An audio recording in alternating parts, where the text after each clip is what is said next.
Readers Entertainment Radio presents Booklights with your host, author Lisa Kessler. Booklights, where we're shining a light on good books.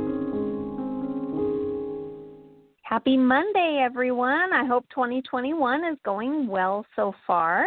Today we have a debut author on, which everyone knows is always my favorite because I remember when my first book came out, it's so exciting and you want to tell the whole world, I have a new book out. So anyway, I thrive on that excitement. So I'm very excited that we have debut author Nicole Haldoupis. Forgot to ask you how to pronounce your last name. Am I saying it right? Yeah, that's right. Thanks. Okay, good. Yay, go me. So if you haven't read her brand new debut book is out, and I'll read her bio here so you can get to know her. Nicole is a queer writer, editor, and designer from Toronto. She's a co-creator and editor of Untethered, editor of Grain, and co-founder of Applebeard Editions. Her work can be found in Bad Dog Review, The Feathertail Review, Bad News, Parenthetical, Sewer Lid, Anti-Lag, and others. Tiny Ruins is her very first book. She lives in Saskatoon, Saskatchewan. There we go. It's Monday, guys. I'm doing good. You can find out more at her website, and I did put a link to Nicole's website right there. So if you're listening live, you can click that anytime. Or if you're listening later, you can click it and take a look at her website. There's lots of beautiful pictures on there and more information about her and her books. And so I don't want to delay any longer. Nicole, how are you? Hi, I'm good. How are you? Good. Congratulations on your first book. How's that feel? Thanks. It's really exciting. It's really, it's pretty wild. I feel bad for you that it came out during the plague. You were telling me you just got to do your first live reading, right? Yeah. I don't live in Saskatoon anymore. I moved to St. John's, Newfoundland, and it feels really safe here these days. So, I mean, I know most places probably a live reading wouldn't be an option, but we're really lucky that we could do one last night. So, yeah, there's 8 readers or 7 readers, and it was really good. It's nice to read. Oh, congratulations. Yeah, right? I'm jealous. I can't wait until we can go out and do things like that again. So can you tell everybody about Tiny Ruins? What's it about? Why should they go grab it this week? Yeah, well, so Tiny Ruins is a very small book. I guess it could be called a novella. And it's made up of flash fiction stories, which are very short stories, basically, usually around 750 words or less.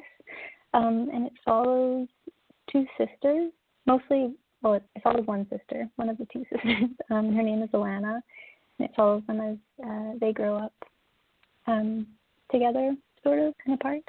And Alana realizes at some point along the way that she is attracted to boys and girls, and she has a crush on her sister's best friend.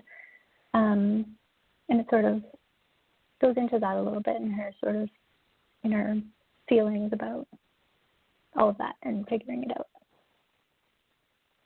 That's very cool. So it's like a coming of age story, right? Yeah, Radiant said that it was a coming of age and coming out story. Oh, both. Okay. Very cool. And is it targeted toward teens, or is it for everybody? Yes, it's for everyone, I guess. It's not really targeted towards a particular age group. Very cool. And when you were writing this, did you intend for the flash fictions to all become one story, or were you just writing flash fiction and then realized they were all interconnected? That's a really good question. I did, when I started the book, it was actually my thesis project for, I did an MFA in writing program at the University of Saskatchewan, and Tiny Ruins was my thesis project, and it started out kind of, just as a bunch of random flash fiction stories. I just wanted to write flash fiction, and sort of focus on that form. And actually at the end of my thesis, the project was still sort of a big jumble of stories that didn't sort of work together, but nothing really nothing really, it wasn't a story, like nothing happened, I guess. Right. It wasn't cohesive yet. Yeah, exactly. And then I sort of sat on it for a couple of years, and then I went to a writing retreat at Sage Hill Writing, it was called, and I worked on it there with a group of writers, and it sort of came together. I started writing what I thought was a new character, but then I realized that it was actually Alana who was the main character all along, and that sort of helped me tie everything together and make it flow as one whole story. That's so cool. I got my start writing flash fiction and horror short stories way back in the day, and sending them to magazines, and you had to mail them and all that kind of thing. So I love flash fiction. It is one of the joys of my heart, and I think it really teaches you, to slash words and only have words that mean something, because the word count is so small. Did you find that with your writing practice with that? Definitely. Horror flash fiction sounds amazing, by the way. But yeah. It was. Super fun. I highly recommend. Yeah, I gotta try it. It is it's really satisfying to really just see how much you can cut out of a story and still have it, the meaning still be there. I found that a lot of fun, and definitely a learning experience to try and, keep it as short as possible and still have a whole story in there. So, yeah. Right.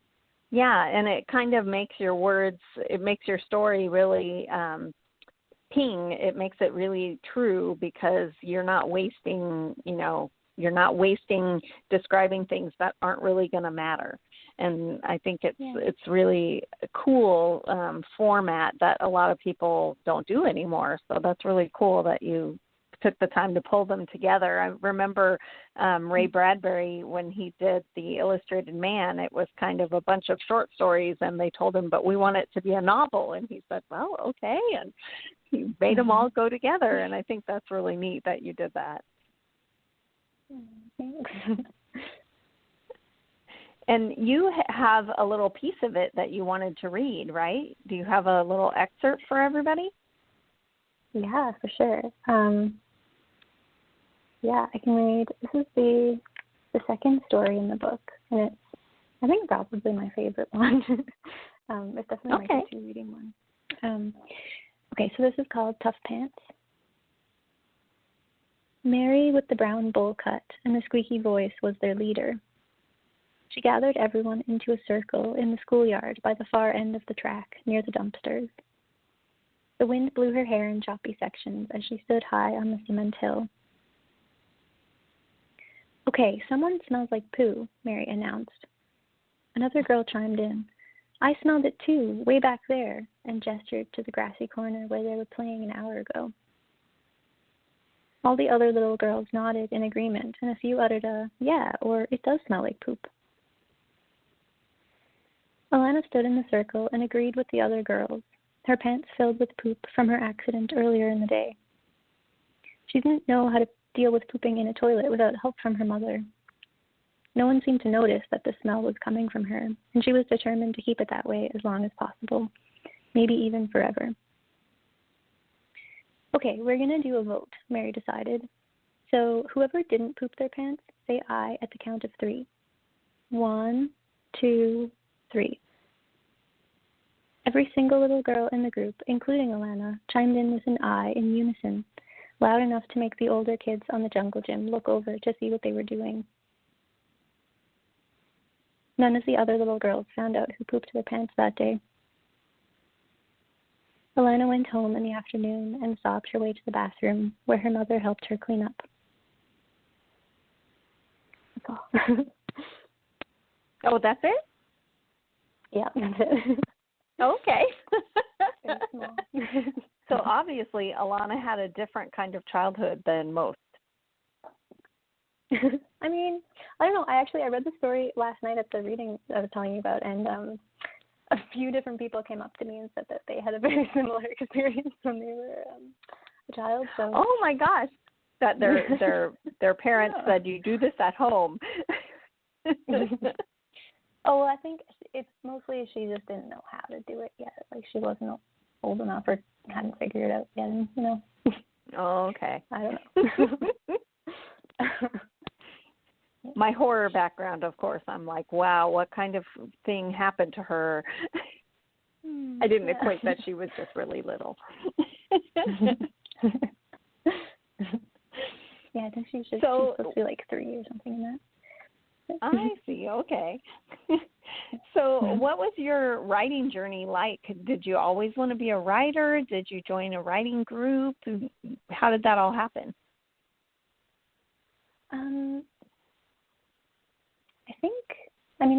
I used to write, like, I don't know, I used to keep a diary, but I didn't really do it that regularly. I remember when I was a kid, though, my brother and I used to make these, like, weird little comics together. And then I didn't do a whole lot of writing after that, but I started again in high school, and just after high school I did a class called the Writer's Crafts class, and I don't know, my teacher was really encouraging, and I really enjoyed it, and then I pursued it a bit further in university. I did a minor in creative writing at York, and that sort of introduced me to the world of, like, writing workshops, and I think people that I went to school with there, we tried to keep a writing group going afterwards. Oh, that's cool.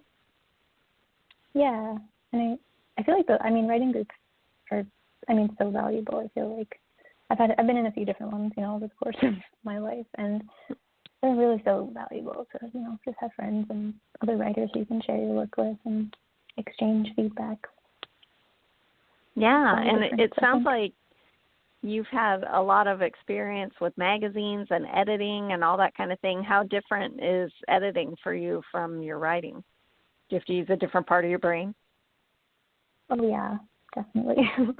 Especially like editing my own work in comparison to editing other people's work. I really like editing other people's work and helping, like being able to help people make their work better and, bring it to a publishable place. And it's totally different with your own, I think. Yeah. It's harder to see, things that need to change, I think.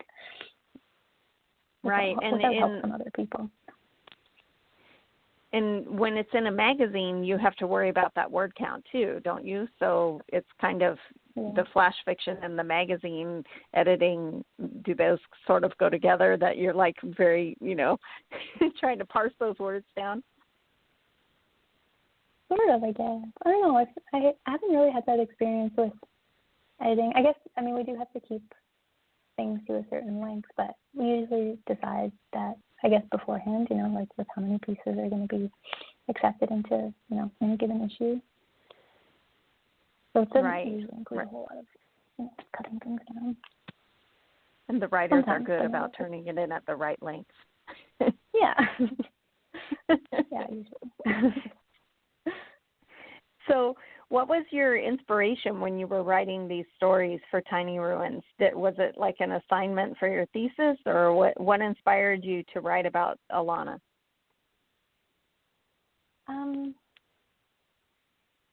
Well, actually, when I had started it, I think, as I was telling you before, it started out very different. And it initially was focusing on Alana's sister, whose name is Janie. But I just couldn't really figure out what the storyline was with Janie. And then I started writing another character who was bisexual, and then realized that it was Alana. So I think for me a lot of it is sort of, versions of things that I've experienced in my own life and, somehow worked into Alana's experiences. And some of it's, very different, I guess. I have a sister, and our relationship wasn't really like their relationship, so.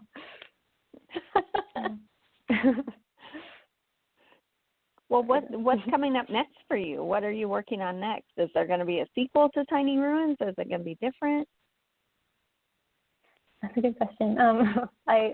There's a cat in Tiny Ruins. His name is Sean, and he's quite a strong character, I think I'd say. And I also draw cats, so I feel like maybe some kind of cat Sean project might be maybe it's just a silly idea, but I am working on or hoping to work on a novel next, so more of like a full length one. I think I still would like to use flash fiction though. Try and make it, I guess, longer. Yeah. Very cool. Do you see yourself writing more characters that are, LGBTQ? Do you like, putting that out there? What kind of genres are you looking at next? Yeah, I do. I think I do feel pretty strongly about having a main character who is queer. I think I don't know if that's going to be a central part of it, but definitely they will be. And yeah, this one I'm thinking of. I don't know. I have some ideas. I think it's going to involve a haunted house. And yay! Some attempts at talking to ghosts. We'll see. Very cool. I love haunted houses. I used to volunteer at give tours at the Whaley House, which is like America's most haunted residence. So anyway, I have lots of ghost experiences. It's very cool. I love haunted house stories. And I think it's cool that you're writing queer characters and getting that representation on the page. I think that's really cool, and I like seeing that, that kind of fiction going out in the world, especially when it's a positive representation. Yeah, I feel like I didn't read a lot of characters like Alana. So yeah, it's helpful for me as like a queer writer, to be doing that, I guess. Help to see people that reflect who you are, right? Yeah. So what's it been like for you, during this scary plague time? What's it been like for you writing? Is it hard for you to focus because the world's on fire, or is writing a nice escape? How are you dealing with that? Honestly, I haven't been writing a whole lot. I don't know what it is. I don't know, maybe it's hard to focus, or it is very hard to focus for me. Yeah. It is. I have been doing some other creative things, so I draw cats, like I mentioned, so I was doing a lot of that for a while. And also learning how to hook rugs, so that's been really fun. Yeah, just I guess I'm thinking maybe, I don't know, I guess focusing on other creative. You're channeling the nervous energy in other creative ways. Yeah. That's cool. Do you enjoy reading? Are there authors that inspire you to go write when you read them? Yes, definitely. I also feel like I haven't been reading as much as I'd like to lately, but I did read a book a while ago that was very inspiring for me. It's called When I Was Young and in My Prime by Elena Muntz. And it's also written, it's a novel, but it's written in these very small fragmented chapters, sort of like flash fiction, but some of them are not. They're just like a small, like a few words or like a list or something like that, or little vignettes, But it's very powerful. I cried like many times while reading it. Aww. And she just does a really good job of getting the story across and like really getting like to the root of the characters. And yeah, that one sort of inspired me to, when you read something and you're like, I want to write something like that. Exactly. Yeah, where it pushes you and you're all inspired to get back to the keyboard. I love when that happens. Yeah. Yeah. So while you're hooking rugs and things, are you binge watching? Everybody always wants to know new shows and things to binge watch on TV right now while we're all stuck inside. Have you found any gems? Yeah. I've been watching Schitt's Creek. Which is really okay. funny. Yeah, I still have not watched that yet, but everybody says it's amazing. So I'll have to add that to my list. Yeah, I would highly recommend it. I know I didn't watch it for a long time either, but it's definitely worth it. I've also been watching Girlfriends on Netflix, which I really like too. It's funny. Okay. I haven't watched that one. Did you watch the Umbrella Academy? No, It's fantastic in the weirdest kind of way. It's very weird, but it's so cool. And lots of time travel things, time travel and weird superpowers and really quirky characters. It's fantastic. But I highly recommend that. That's on Netflix too, Umbrella Academy.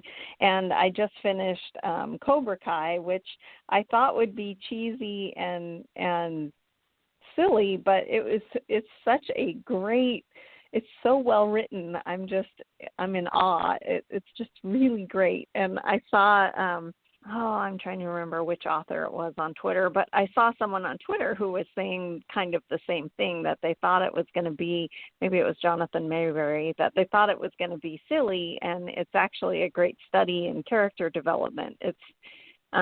But Cobra Kai, even if you never watched the Karate Kid movies, it's so worth watching, and you don't have to watch them. They give you flashbacks with actual movie clips and things, but just the characters and the way they develop and the way the story unfolds, it just keeps twisting tighter and tighter and tighter, and it's fantastic writing. So anyway, I highly recommend Cobra Kai. Who knew? Really cool. It is funny, but it's really it's funny, and also really the plot and the characters are something else. It's very well written. And Umbrella Academy is on the opposite end of the spectrum. Totally weird, but fabulous. So what else do you do with yourself when you're not constantly thinking about writing? I mean, you said you like to create things. Are you very artistic? Did you always, do you have a second dream of being an artist? Yeah, I kind of do. I feel like I would like to have the time to just do only creative things, because I really have been loving drawing and making rugs, and I can see myself getting really, I mean, I was addicted to drawing cats for a while there. I was drawing like 3 cats every night. There are lots of cats on your website. Yeah. Yeah, I got really. Please tell me you have a kitty. Do you have a kitty? I don't. But I No. Get one. You draw all these kitties and you don't have one? That makes me sad.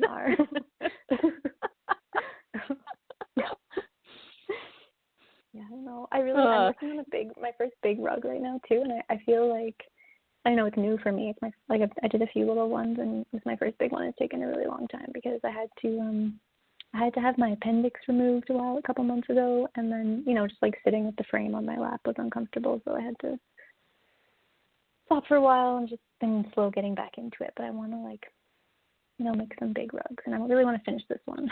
I wanted to finish it before the year was over, but I didn't meet that deadline. Oh, well. That's what deadlines are for zooming tasks. I guess so. So where do you see, where do you dream that your writing is going to go? Do you want to write a big novel? Do you want to write a nonfiction book about, life in general? Or what do you see yourself doing down the road?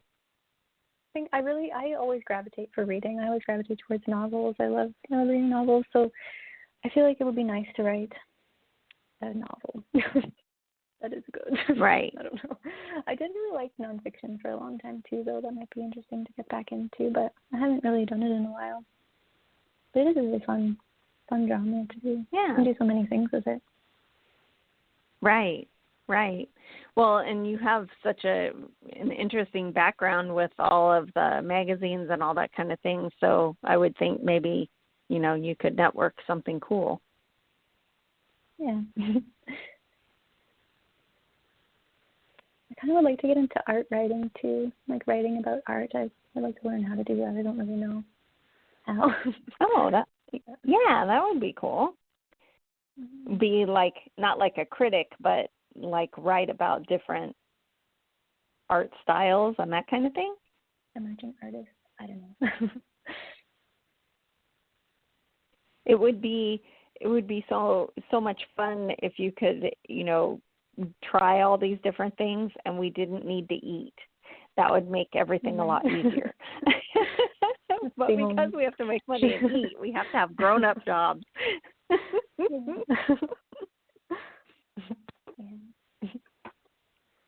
So where you live right now, Huh? Sorry. Oh, I was going to say I did recently start a new job, which I'm really loving so far. Oh, that's good. Yeah. So it's at the. Does it have anything to do with writing? Sort of. Yeah. I'm covering for the publicity and promotions coordinator at the University's Manitoba Press. So it is. I mean, it's a publisher. It's a scholarly publisher. Yeah. And they publish really cool books. And yeah, my job is to promote them. There's your foot in the door with nonfiction, right? I guess so. Oh, very cool. Well, that's great. I'm happy for you. That's neat. So before we run out of time, have you heard from a lot of readers yet who have read Tiny Ruins? Have you figured out, how you're going to navigate that? Are you on social media? Do you have a newsletter? What are you doing to connect with readers?